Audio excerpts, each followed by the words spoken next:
اس دن ایک گروہ جنت میں ہوگا اور ایک گروہ بھڑکتی آگ میں۔ وَلَوْ شَاءَ اللَّهُ لَجَعَلَهُمْ أُمَّةً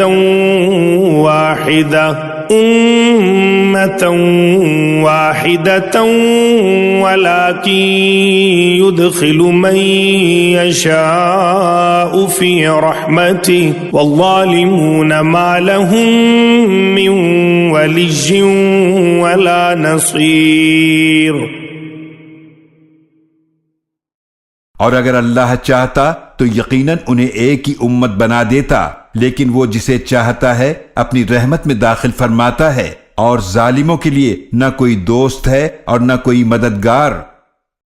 ام اتخذوا من دونه اولیاء فاللہ هو الولی وهو یحیی